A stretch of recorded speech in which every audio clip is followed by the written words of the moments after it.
Tenho pensado sobre se valeria a pena escrever neste caderno algumas frases, palavras, ideias que ouço, leio ou digo diariamente. Quantas emoções a leitura de um bom livro nos proporciona. Mas você já parou para pensar o que acontece para ele chegar assim, prontinho para a gente?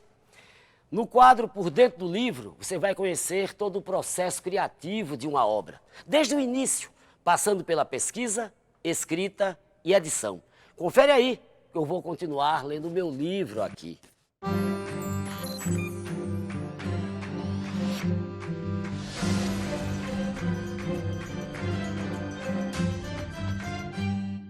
É com muito prazer que a gente começa mais um Por Dentro do Livro, aqui no Circuito Cultural Digital de Pernambuco. Eu estou com o Bruno Albertin, autor de Teresa Costa Rego, Uma Mulher em Três Tempos.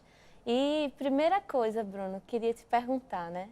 Essa mulher, para quem é envolvido no circuito de cultura aqui em Pernambuco, das artes plásticas, todo mundo conhece, mas muita gente nunca ouviu falar. Me diz quem é essa grande mulher chamada Teresa Costa Rego, quem foi, quem é, quem vai continuar sendo. Sofia, obrigado. Para mim é uma honra também estar nesse quadro aqui. Aliás, para mim é sempre uma honra, uma alegria e uma responsabilidade falar de Teresa Costa Rego. Eu diria que Teresa Costa Rego, na verdade, ela é uma grande estrela, uma grande heroína da cultura pernambucana e brasileira, latino-americana, sem dúvida. E que ela teve a sorte de ser consagrada em vida como uma artista que foi além dos circuitos mais óbvios, mais estritos, ligados às artes visuais, né? Os artistas visuais, eles costumam ser mais conhecidos por pessoas, enfim, que frequentam galerias, museus, que se interessam sobre a linguagem. Teresa nos deixou há pouquíssimo tempo, faleceu há alguns meses, cheia de vida ainda, com muita criatividade, com muita vontade de criar, de pintar, de prolongar sua obra estética e artística, né? Uma obra que deve ser melhor conhecida pelo país agora, né?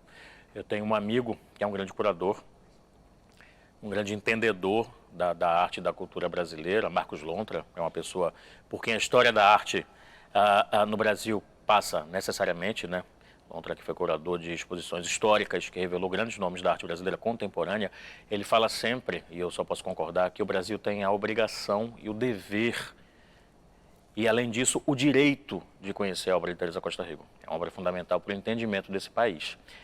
E quando estava conosco, no plano físico, nesse plano terreno, Teresa era uma mulher assim, extremamente carismática, de um magnetismo incomum, uma personagem magnética em todos os sentidos, e Teresa era admirada, enfim, pelo governador do estado, pelo crítico mais exigente, pelo colecionador mais austero, mas também pelo flanelinha da rua, pelo comerciante de verduras, sabe? Era uma mulher realmente que soube transitar muito bem com o povo, as populações, a sociedade em que ela viveu, né? Ela que conheceu o século XX como poucas pessoas conheceram, e soube retratar tão bem esse século XX em sua obra. Bom, mas aí você me pergunta exatamente quem é Teresa Costa Rego.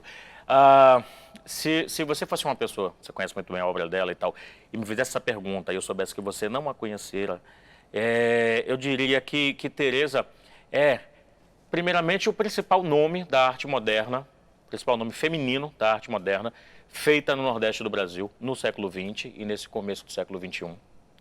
Ela é a grande pintora, criadora de uma obra monumental, do ponto de vista épico, do ponto de vista narrativo, né? Ela viveu grandes fatos do século XX de muito perto. Ela foi testemunha ocular, fatos históricos fundamentais, definidores da brasilidade e do próprio século XX. Ela que foi exilada, que foi perseguida, que passou 12 anos da vida na Europa e teve a oportunidade de estar, por exemplo, em Portugal, quando houve a Revolução dos Cravos. Teve a oportunidade de privar dos bastidores, da intimidade da ditadura de Mao Tse-tung na China. Viajou muito à Albânia, conheceu a Alemanha Oriental, estava na França durante aquele período conturbado. Antes de ir para a Europa, passou um tempo no Chile, né, no início do exílio, e assistiu de casa, literalmente, a morte de Salvador Allende. Quer dizer, ela não viu o tiro que matou, mas ela ouviu as balas quando foram disparadas. O Chile que teve uma das ditaduras mais brutais do Ocidente e que forneceu cenas horripilantes de perseguição política, né?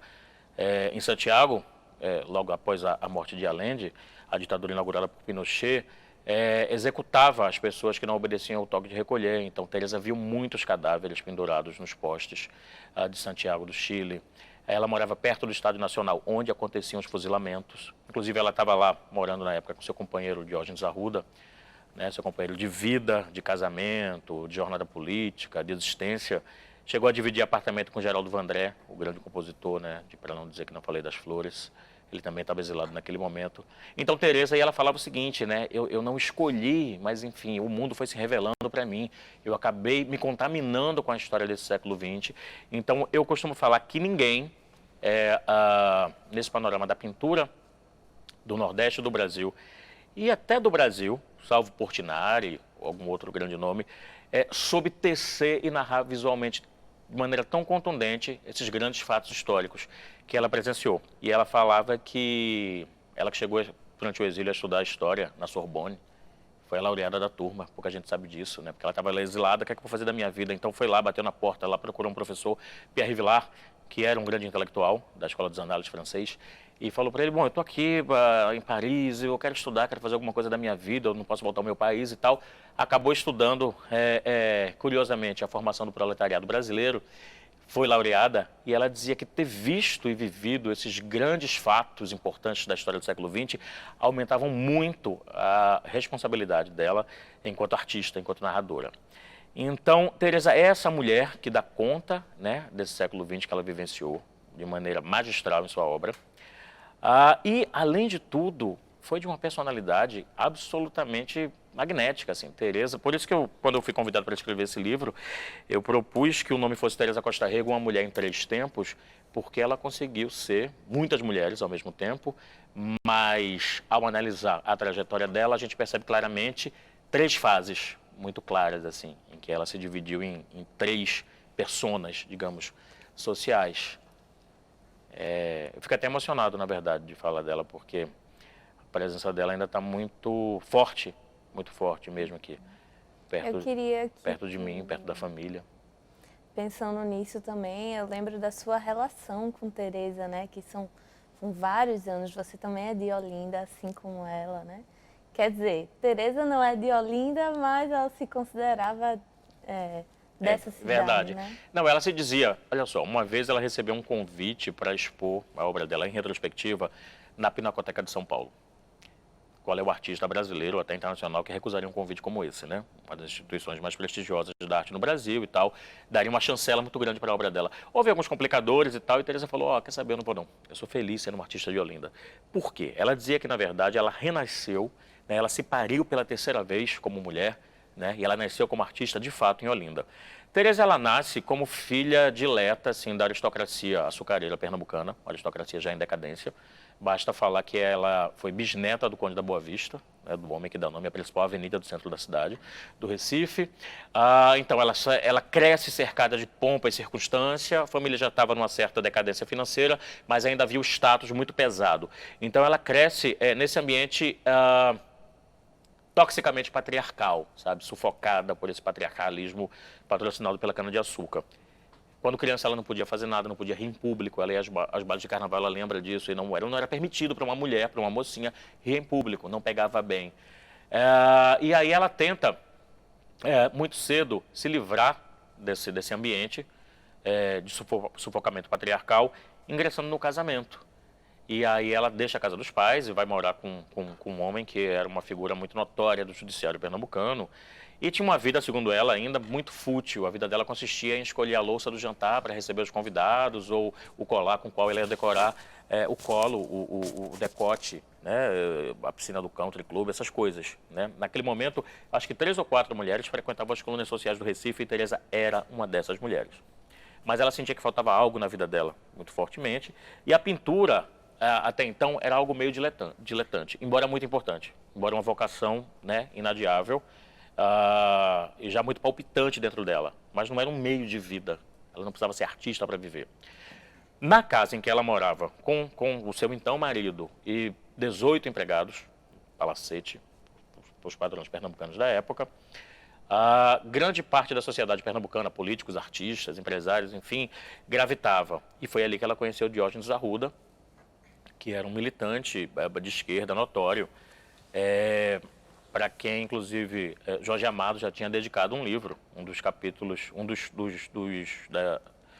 dos volumes da trilogia Os Subterrâneos da Liberdade, é dedicado a Diógenes Arruda, que era, enfim, era uma pessoa que dentro do panorama da política brasileira rivalizava com Luiz Carlos Prestes, assim, em prestígio e influência.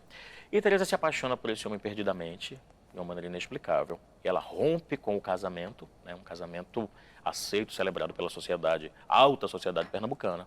E a partir daí, ela é banida dessa sociedade. Eu vou te falar uma passagem, por exemplo, que ela me contava.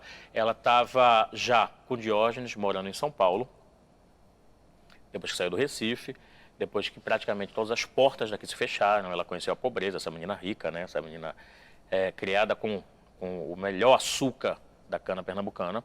Então ela está no Rio de Janeiro, aliás, quando recebe a notícia da morte da mãe. O irmão dela, mais velho, era deputado federal. E ele volta para o Recife para enterrar a mãe num voo fretado. Ela é proibida de entrar nesse voo apenas pelo fato dela ser desquitada, ela ser divorciada, ela ter largado um juiz para se casar, né, para viver, né, maritalmente com um militante de esquerda. Então ela é obrigada, a primeira humilhação, a voltar para a cidade no avião de carreira. No cemitério de Santo Amaro, aqui perto, onde nós estamos gravando agora, a gente está aqui no Sesc de Santo Amaro, ou seja, aqui na frente, ela vai assistir ao enterro da mãe escondida atrás de uma árvore, porque não se permitia que uma mulher de sociedade se desquitasse naquele momento. Então, quando a gente fala, né, e ela falava que o patriarcado era cruel, isso não é uma figura de linguagem, isso não é apenas assim, uma frase exagerada, sabe, para a gente tentar entender um patriarcalismo estrutural. Ele era não apenas estrutural, como ele era concreto, sufocante e cotidiano. Essa mulher é obrigada a enterrar a mãe à distância.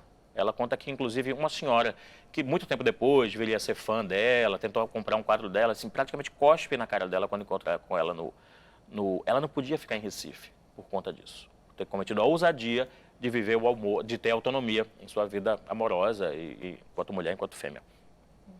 Então ela vai para São Paulo, ela começa a dar aula lá e tal, e aí existe o golpe de 64, né, a ditadura brasileira, as coisas ficam muito pesadas, Diógenes é preso, é torturado muito, ele sai da prisão de Médici com os dedos quebrados para não escrever mais, cego de um olho, com um pulmão perfurado. Eles sabiam que se ficassem no Brasil eles morreriam, então eles fogem para o Chile. Teresa sempre foi uma mulher muito elegante, né, uma mulher muito, enfim, né, magnética, bonita, né, de uma beleza assim proverbial. Todo mundo se apaixonava pela beleza e pela personalidade dela. Eles cruzam a fronteira com a Argentina e o Uruguai, a tríplice fronteira ali, disfarçados de um casal rico em férias, e vão para o Chile, e do Chile eles migram para a Europa, onde ficam 12 anos. Teresa deixa 2 filhas aqui. Não é por acaso que eles foram a Paris, né? Porque Paris, enfim, era o centro, uma das capitais do mundo, né? E um centro europeu de onde eles podiam sair para vários lugares. Quando estavam lá, durante os 12 anos de exílio, Teresa e Diógenes viajaram muito, por exemplo, à China. Privaram, inclusive, da intimidade, ou assim, dos bastidores do governo da ditadura comunista de Mao Tse-tung. Teresa, inclusive, contava uma vez que Diógenes, ele tinha status, enfim, de grande líder sul-americano mesmo, assim, político. E se houvesse, por exemplo, uma revolução socialista no Brasil, os chineses, naquele momento, entendiam que Diógenes poderia vir a ser o presidente do Brasil, no caso de uma revolução que nunca chegou sequer a ser minimamente viabilizada. Mas, enfim, eles estavam lá na França e viajavam muito, e aí encontravam com alto escalonado lá do governo chinês.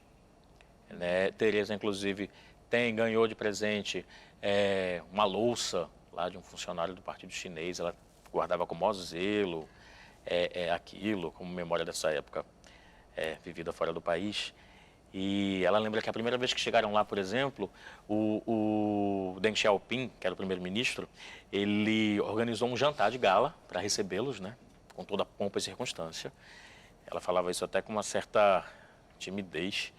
E foram, enfim, aqueles jantares imperiais chineses, né, liturgia imperial, milhões de pratos, assim, dezenas de pratos, um atrás do outro.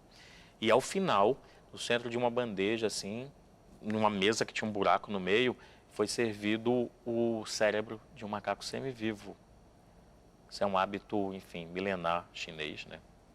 Enraizado naquela cultura e que denota uma reverência enorme, coisa que a gente vê naqueles filmes americanos, né? Indiana Jones e tal, à pessoa que é recebida. Então, assim, realmente ela teve a possibilidade de ter uma vida muito, muito, muito incomum, sabe? Viver coisas que a maior parte de nós jamais viverá. Alguns desses momentos estão registrados, né, em fotografias que estão nesse livro. Inclusive, acho que esse momento que ela vai, um dos momentos que ela foi à China, né? Como é que foi reunir um pouco esse acervo e mostra um pouco da onde vem esse acervo fotográfico tão rico? Esse foi outro trabalho interessante para localizar, né, essas fotos que dessem conta assim, da trajetória de Teresa. Olha aqui, a gente falando disso, tem esse capítulo aqui. Que tem uma foto dela aqui com Diógenes na frente de um palácio aqui, um palácio chinês. Um frio enorme, ela dizia que o inverno chinês era muito rigoroso, ela vestida aqui com peles e tal. E a família, quer dizer, Teresa, na verdade, ela teve uma preocupação muito grande, assim, ela foi uma grande memorialista. Então, ela não sabia se aquilo ia ter alguma importância histórica no futuro, mas até pelo fato de ela ter perdido o grande amor da vida dela, né? Então, ela se apegava como uma forma de relíquia, um relicário pessoal mesmo, assim, do seu afeto, a objetos, sabe, que pudessem guardar, né, cristal. Tem uma frase do Lévi-Strauss que eu gosto muito, do antropólogo Claude Lévi-Strauss, que ele fala que o objeto tem a capacidade de reter o tempo. Isso é verdade, né? A gente às vezes guarda um botão, uma caneta, um óculos de alguém, e aqui, naquele objeto está a chave, né, para a abertura de uma memória muito grande. Então ela juntou muitos objetos pessoais, e entre eles muitas fotografias, e teve cuidado de guardá-las assim. E a família também, ao longo do tempo, foi digitalizando essas fotos, né? Então, boa parte eu tive essa sorte, né? Boa parte das imagens que estão aqui foram obtidas com a própria família, que guardou muito bem esse acervo. Outras fotos, a gente foi garimpando com pessoas que passaram pela vida dela. Assim, você tem alguma coisa, na época as pessoas tinham, né? Hoje, eu acho, a gente vive numa sociedade em que há o excesso de imagens, se fotografa o tempo todo, posta a imagem o tempo todo, e a gente tem pouco cuidado com a manutenção desses acervos pessoais, né? Eu acho que daqui a um tempo, daqui a uns anos, quando houver um bug, né? Bug muito forte, a gente vai perder boa parte das imagens preciosas, assim, da nossa vida. Mas as pessoas naquele momento é que a fotografia não era tão acessível, inclusive era até algo relativamente caro, né? Porque você tinha que depois revelar, imprimir em papel, etc., manter, guardar. Então elas guardavam aquilo realmente como um bem muito precioso. Então Teresa tinha uma caixa e era engraçado porque também ela não abria isso para todo mundo. Olha só, eu sou amigo dela desde antes da gente começar a fazer esse livro, né? Frequentava a casa dela, já entrevistei várias vezes. Minha relação com ela não pode ser muito bem classificada, sabe? Às vezes ela era objeto de pesquisa, de estudo, de matéria, personagem de entrevista, né? Eu sou repórter também, escrevi sobre ela em veículos de comunicação.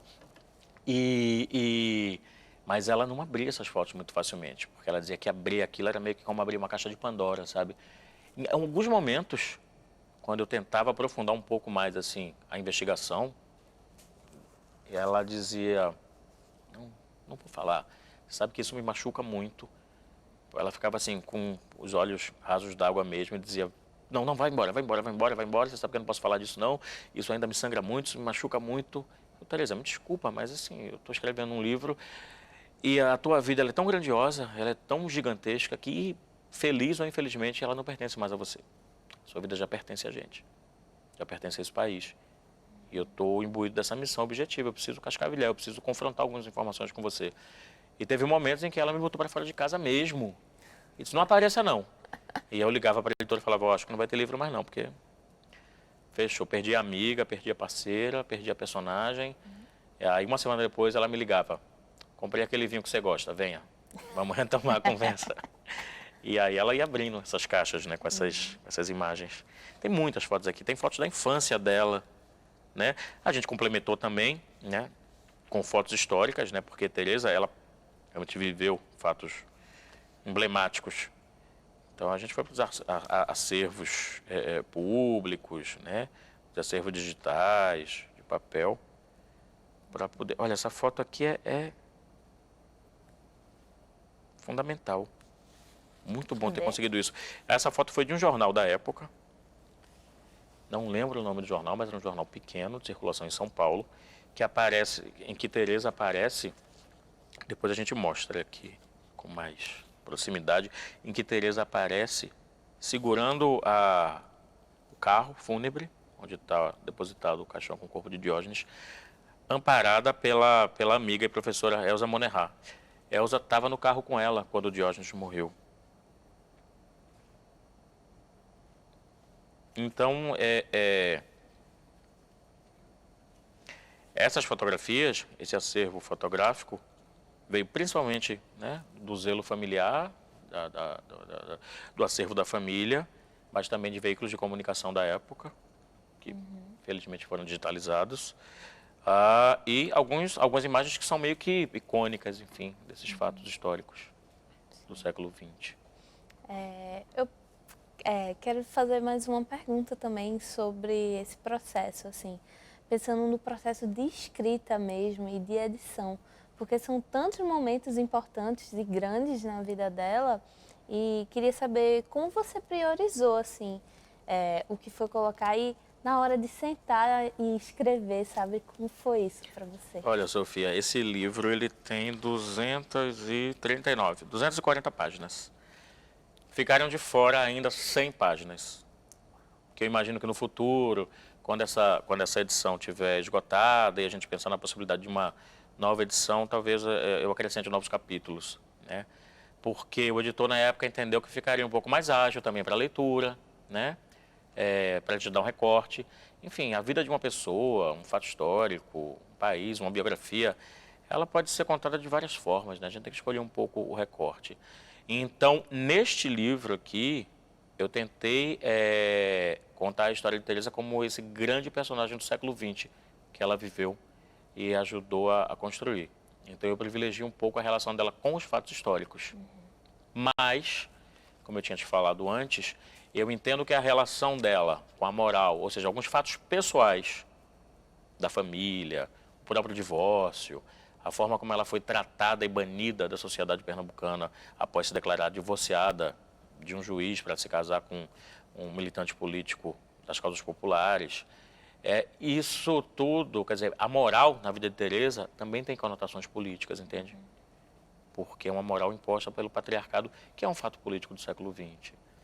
Mas é isso. Por isso que é em 3 tempos, porque aí você, no livro, eu espero ter sido bem sucedido, você conhece a Terezinha Barros Costa Rego, a menina que foi educada para decorar o piano da sala, a bisneta do Conde da Boa Vista, né?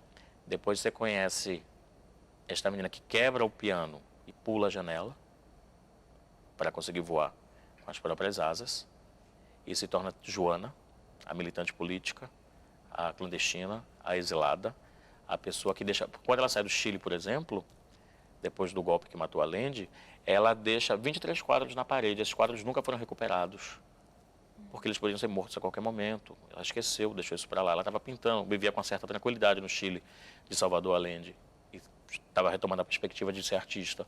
E precisa sair correndo e vai para a Europa, e a vida na Europa foi um susto atrás do outro, né? E na Europa ela vive como Joana. E quando ela volta para o Brasil, com a anistia política, em 79, né, ela sofre talvez o maior golpe que o destino pudesse dar em sua vida. Diógenes volta de Paris um pouco antes, para preparar o terreno. Ela fica lá juntando os livros, se desfazendo do apartamentinho em que eles viviam em Paris, e chega 3 meses depois.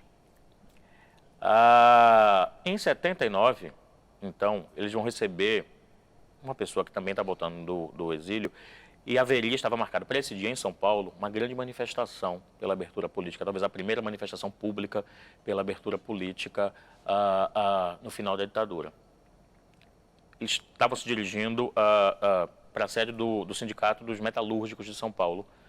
Por questões de segurança, Diógenes está num carro e Teresa está num outro carro, com companheiras, com amigas.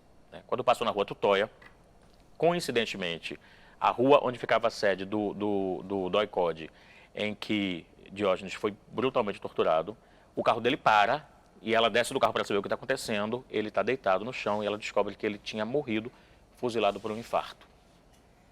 Olha só, depois de 12 anos de exílio, depois de, enfim, vivendo toda a sorte de eventos e uma vida no exílio, ela tem finalmente a possibilidade de voltar ao seu país, de reencontrar as filhas e de viver o amor e liberdade, né, em seu país, com a sua língua materna, com a sua família, de novo, com seus amigos. E ele morre.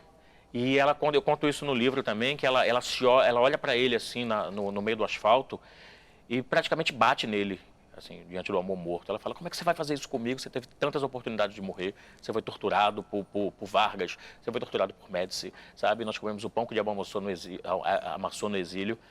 E agora que finalmente a gente está aqui de volta ao nosso país, você morre, você não tinha o direito de fazer isso comigo, você não tinha o direito de morrer, sabe? Ela teve, enfim, um misto de amor, desespero, raiva.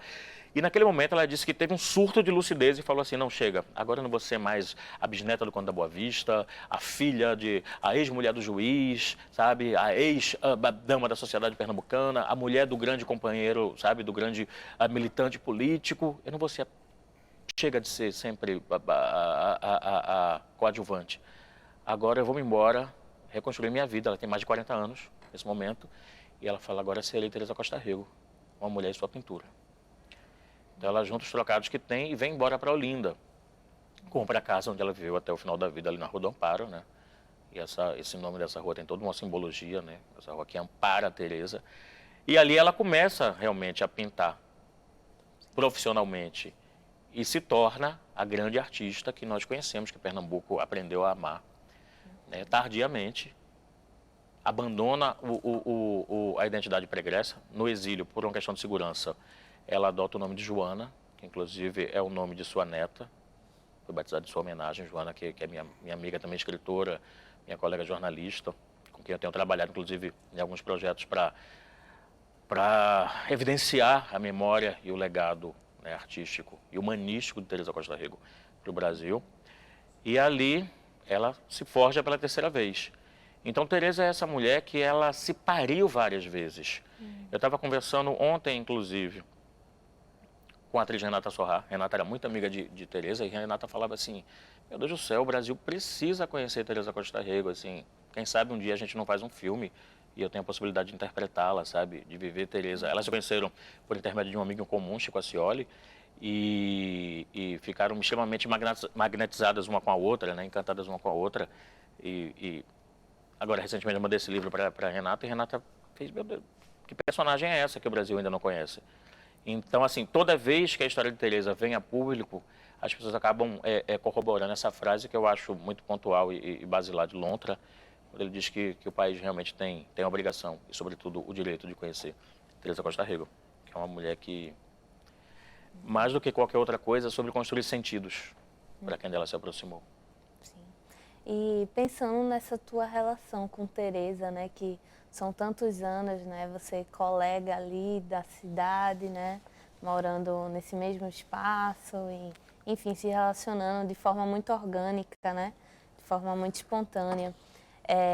Queria saber como foi o processo de feitura do livro, porque, assim, muitas memórias, né, por causa dessa sua relação grande, né, de tantos anos com Teresa, você já tinha elas, né? Então, como foi passar isso para o livro, editar? Você teve conversas específicas com Teresa para a feitura do livro ou foi lembrando? Eu costumo falar que eu comecei a escrever esse livro antes mesmo de perceber que eu estava escrevendo.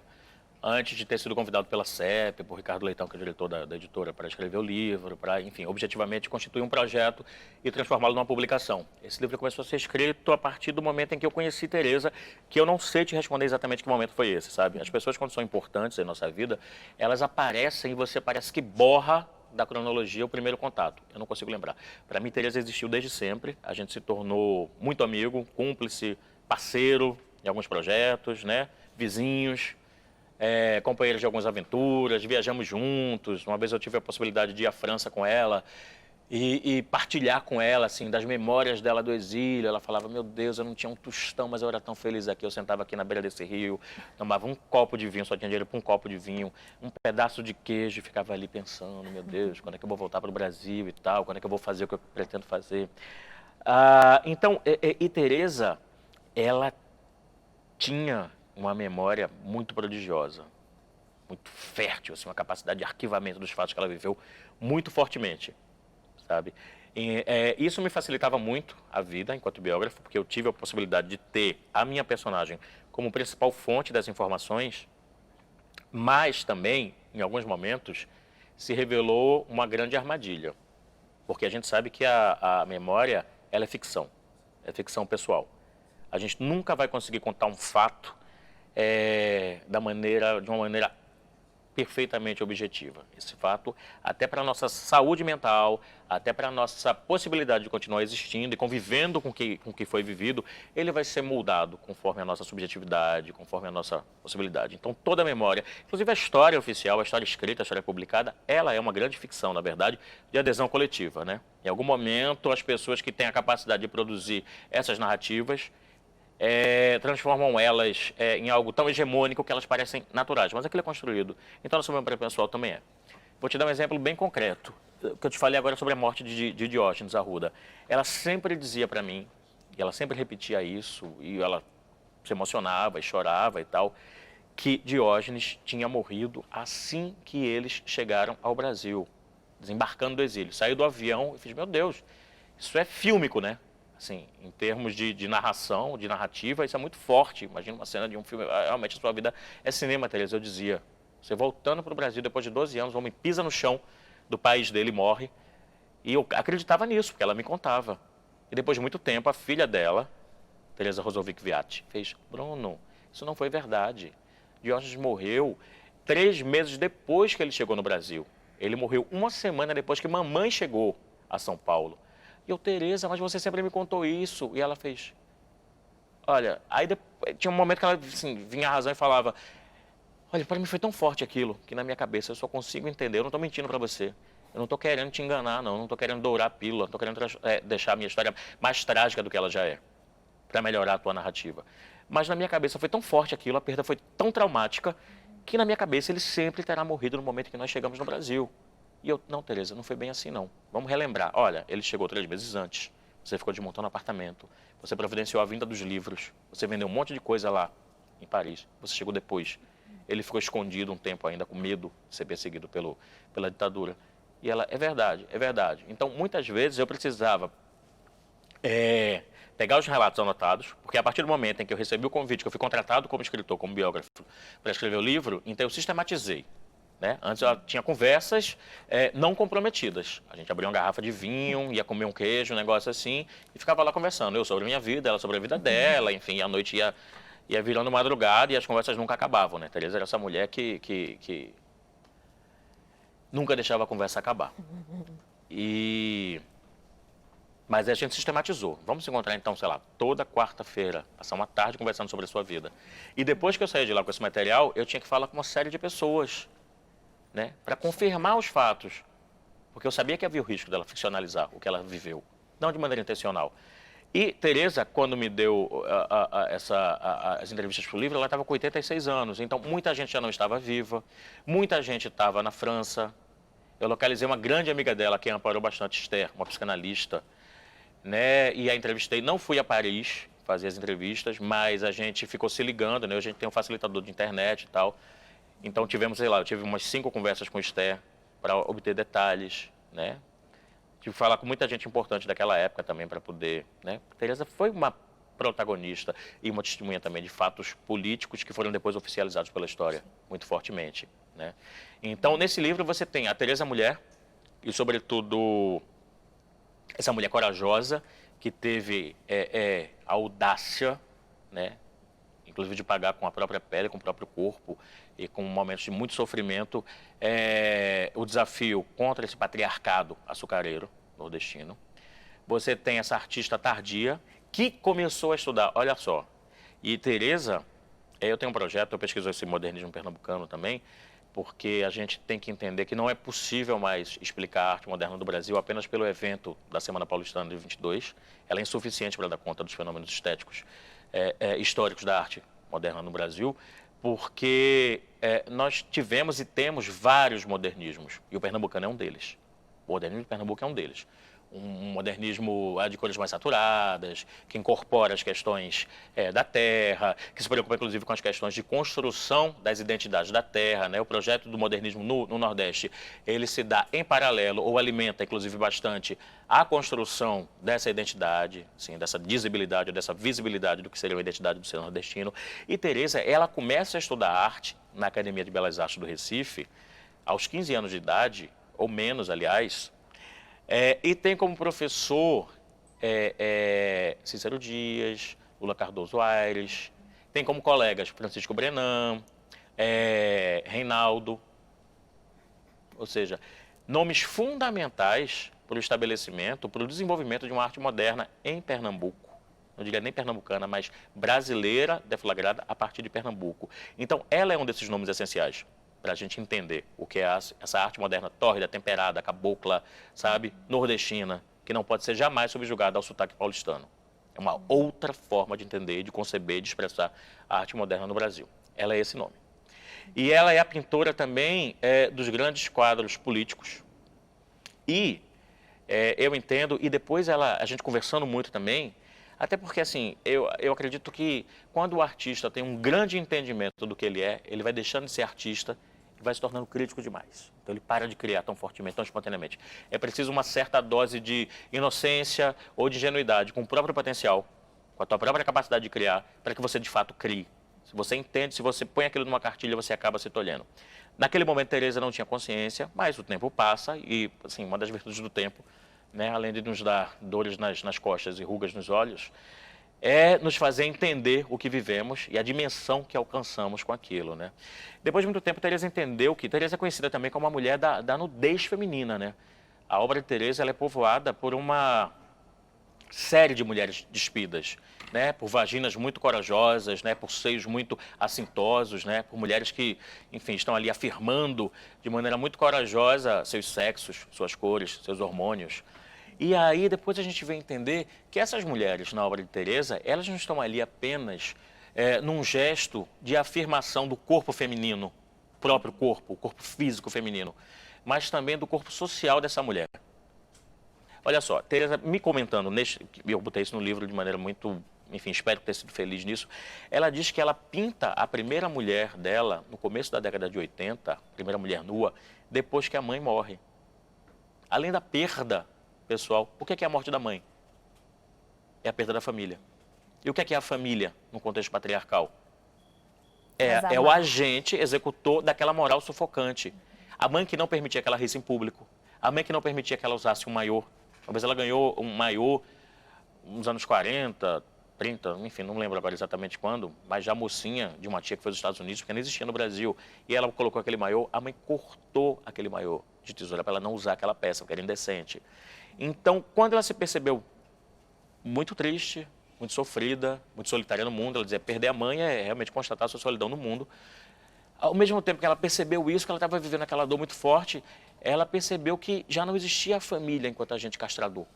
Então ela pinta a primeira mulher nua, a primeira de uma série, sim, de centenas, talvez até milhares de mulheres despidas.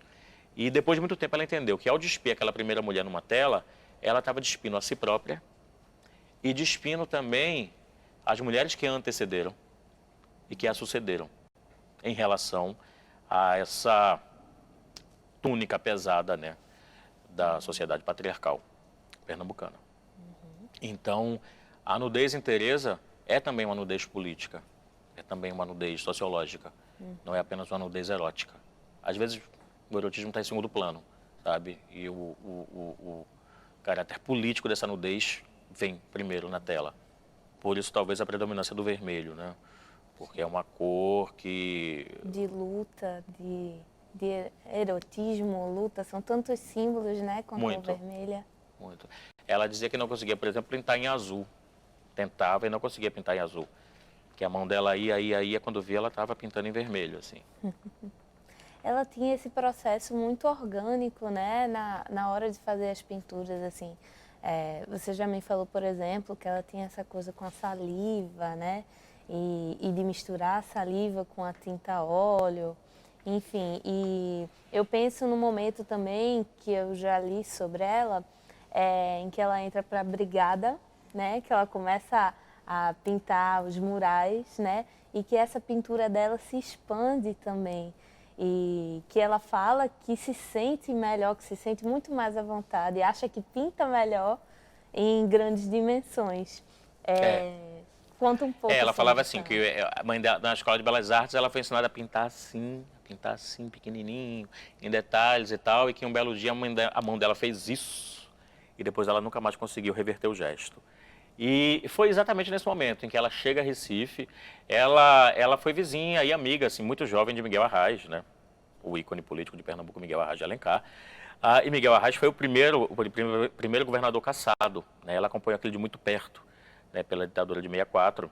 E quando a Arraes volta, ela e uma série de artistas assim se engajam de maneira muito forte assim, na candidatura de Miguel Arraes a governador do estado, para que ele pudesse entrar pela porta da frente, né, no mesmo palácio de onde ele foi enxotado. Era muito simbólico, né, para ela e para seus companheiros artistas ajudarem aquele homem que foi deposto pelos militares a voltar, sabe, com dignidade, para ocupar a cadeira que lhe foi tomada. E, além disso tudo, Teresa tinha uma amizade muito grande, um carinho muito forte por Dr. Miguel Arraes. E, então, eles organizaram, inspirados inclusive no muralismo mexicano, de Diego Rivera, né, de Frida Kahlo e tal, comitês artísticos de apoio à candidatura de Arraes, mas, espertamente, eles não queriam apenas ajudar Miguel Arraes a voltar a ocupar o lugar de governador do estado. Eles queriam também romper com o circuito restrito, né, de certa forma elitista ou elitário, das artes, com o mundinho das galerias. Eles queriam que a arte, de fato, fosse para as ruas. Então, eles começaram a pintar os grandes muros, sabe, os grandes prédios do centro do Recife, dos principais bairros, de Olinda também. É uma pena que pouquíssima coisa restou. Se a gente tivesse tido, inclusive governantes com alguma sensibilidade, esses murais pintados por grandes nomes da arte pernambucana estariam hoje aí preservados no centro da cidade. E Teresa disse que foi exatamente isso, né? Ela pintava com tinta barata, não é? Não era tinta, enfim, tinta importada, tinta de boa resolução visual e tal, tinta de parede mesmo, de maneira muito simples, com balde, né? Com brocha e tal. E ela disse que quando começou a pintar aquilo em grandes dimensões, nas paredes do Recife, ela descobriu, na verdade, assim, a verdade do gesto. E depois nunca mais. Ela disse que antes pintava, por exemplo, quadros de 50 por 50 centímetros. Depois ela disse que um quadro dela, para ser considerado pequeno, tinha que ter no mínimo 2 metros. Então ela se torna realmente uma muralista. Sim. Né? Tanto que pouco antes, há 5 anos, imagina, com 86 anos, Teresa ela era essa mulher que estava sempre se desafiando, né, e nos provocando assim, com esses feitos. Ela pintou um mural de 8 por 2 metros, chamado Tejuco Papo, né, sobre esse possível evento, esse mito histórico das mulheres desse vilarejo pesqueiro aqui de Pernambuco, que teriam expulso, né, um exército holandês durante a ocupação flamenga em Pernambuco. E Teresa, enfim, como historiadora, como uma mulher que viu, que viveu e que lidou muito com os fatos históricos, ela tinha isso muito na cabeça. Ela falou, eu preciso pintar isso, eu preciso pintar isso, eu preciso pintar isso. E pintou um mural de 8 por 2, que é genial. Assim, eu disse para ela, Teresa, isso aqui é a sua Guernica. Assim, Picasso pintou lá os horrores da Guerra Civil Espanhola, você pintou Tejuco Papo, com todos os seus possíveis horrores, né, e subjetividades, enfim. É uma pintura de batalha também. Ela disse que, inclusive, muito influenciada por Goya. Goya tem uma série de pinturas de batalha, né? E aí ela pintou aquilo. Além de ser uma obra-prima, do ponto de vista visual e narrativo, é de um esforço físico absurdo. Imagina uma pessoa de 86 anos, né, se deter sobre essa monumentalidade, né? E Teresa nos entregou isso. De corpo, né? Esses processos dela, dessa entrega do corpo. Ela né, não no era uma ato da pintora apenas da cabeça intelectual. Ela dizia assim, não, meu trabalho não é... Meu trabalho, as pessoas acham que eu sou uma grande intelectual, tá, tudo bem, eu estudei, enfim, lá. Mas o meu trabalho é braçal, sabe? Meu trabalho é como o do padeiro, que vai lá amassar o trigo com água, transformar aquilo em massa para assar. É como o do pintor de parede, que passa o dia ali, sabe? Eu acordo, me alimento, escovo os dentes, desço e vou trabalhar. Tem dia que eu trabalho tanto, pinto tanto, trabalho tanto, que o corpo reclama, eu preciso me deitar para recuperar as forças e voltar para trabalhar tudo de novo. Por isso que ela também tem uma obra tão extensa. A Teresa era extremamente comprometida com o seu trabalho, sabe? Ela acordava diariamente, não acordava muito cedo, mas dormia muito tarde. Então ela tomava café da manhã às 10, começava a trabalhar às 11, pintava até 4, almoçava às 4, voltava a pintar, depois ia jantar às 8, às 9 e, enfim, às vezes eu ia jantar com ela, a gente vizinho e tal, eu tomava um copinho de vinho e tal, aí ou a gente estendia a conversa ou ela dizia assim, vai embora que agora eu vou trabalhar. Sabe, ia pintar, ela dizia que adorava assim, o barulho do cio dos gatos nos telhados, sabe, a música das mangas quebrando as telhas, o pio das corujas, como para fazer companhia ao trabalho dela, nas madrugadas olindenses. Ela ficava ali até, e às vezes eu ligava para ela, Teresa, não acordou ainda lá? Os gatos não me deixaram dormir, fiquei pintando até de madrugada. Pensando nesse cio dos gatos que você falou agora, quero puxar um gancho dessa exposição que você fez a curadoria no ano passado, né? Que une Teresa a duas artistas da nova geração pernambucana, né? Duas desenhistas, enfim, artistas visuais, que são Clara Moreira e Juliana Lapa. A gente fala muito, você falou bastante do impacto político, né, da obra de Teresa.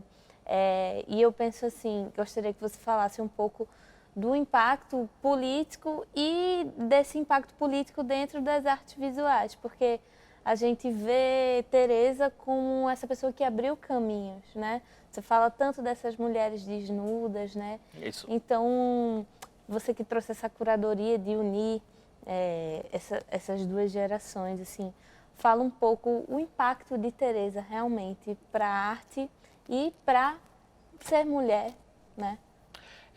Teresa, sem dúvida, ela é a autora de uma arte fêmea. Se há um defeito que pese sobre esse tal modernismo pernambucano, é talvez uma predominância masculina, né, que acaba incorrendo um certo machismo. Então você tem grandes artistas homens e poucas artistas mulheres. Então o fato de Teresa assim surgir ali, de se colocar em pé de igualdade em termos de maestria, de excelência técnica, de contundência pictórica, narrativa e tal, com nomes como Brenan, Câmara, mais recentemente Zé Cláudio, etc., né, de ter dominado essa cor, essa luminosidade pernambucana em favor de uma arte com essa dicção local, essa dicção regional, isso já é um fato sociológico e histórico muito interessante. Então, ela realmente abre uma trincheira, né? Ela deixa de ser... Ela falava sempre que ela foi educada para decorar o piano da sala. E muitas vezes ela precisou quebrar esse piano ou subir no piano para pular a janela e poder voar a partir dessa janela. Então não poderia, não haveria realmente assim, talvez a presença de tantas artistas mulheres interessantes, sabe, com narrativas próprias, com densidades assim, narrativas tão interessantes hoje, se não tivesse havido, claro, a figura de Teresa Costa Rego. Claro, você vai lembrar historicamente de Fedora Lins do Rego Monteiro, irmão de Vicente do Rego Monteiro, que foi a Paris, que ajudou a trazer alguns códigos, enfim, da arte moderna, mas, enfim, Fedora tem esse papel importante, claro que tem, né? Mas ela também sofreu algumas limitações, foi até ofuscada um pouco diante do gênio dos irmãos. Então, Teresa é um dado histórico, e Teresa ela sempre foi, apesar de não ser uma pessoa de cartilha política, apesar de não ser uma pessoa que agia guiada, sabe, por nenhuma cartilha realmente, ela tinha a liberdade, assim, como motor contínuo do cotidiano, da criação, e ela foi abrindo muito espaço mesmo para essas mulheres. Eu tive a sorte, né, de ser convidado pela Galeria Empório 60 no passado para ser curador dessa exposição. Foi a última exposição que Teresa fez em vida, né? Certamente teremos exposições grandiosas, espero que no país, para dar conta da arte dela. E aí eu fui curador e consegui colocar, né, a obra de Teresa em contato, em diálogo com a obra de Juliana Lapa e Clara Moreira, que são duas artistas que, confessadamente, se alimentaram muito, né, dessa persona que foi, dessa força, né, da natureza, mais do que das artes, que foi Teresa Costa Rego.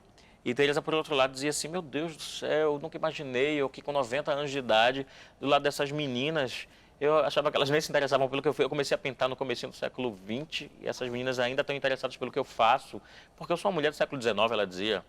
E as meninas, eu lembro, diziam assim, Teresa, olha, vou te falar um negócio, você, com 90 anos, é e sempre será muito mais jovem e muito mais contemporânea do que todas nós juntas conseguiremos ser. Foi uma alegria. E o nome da exposição realmente, em alusão a isso, foi Antes do Cio dos Gatos. Eu pesquei esse nome de uma fala de Teresa, porque ela dizia isso, né?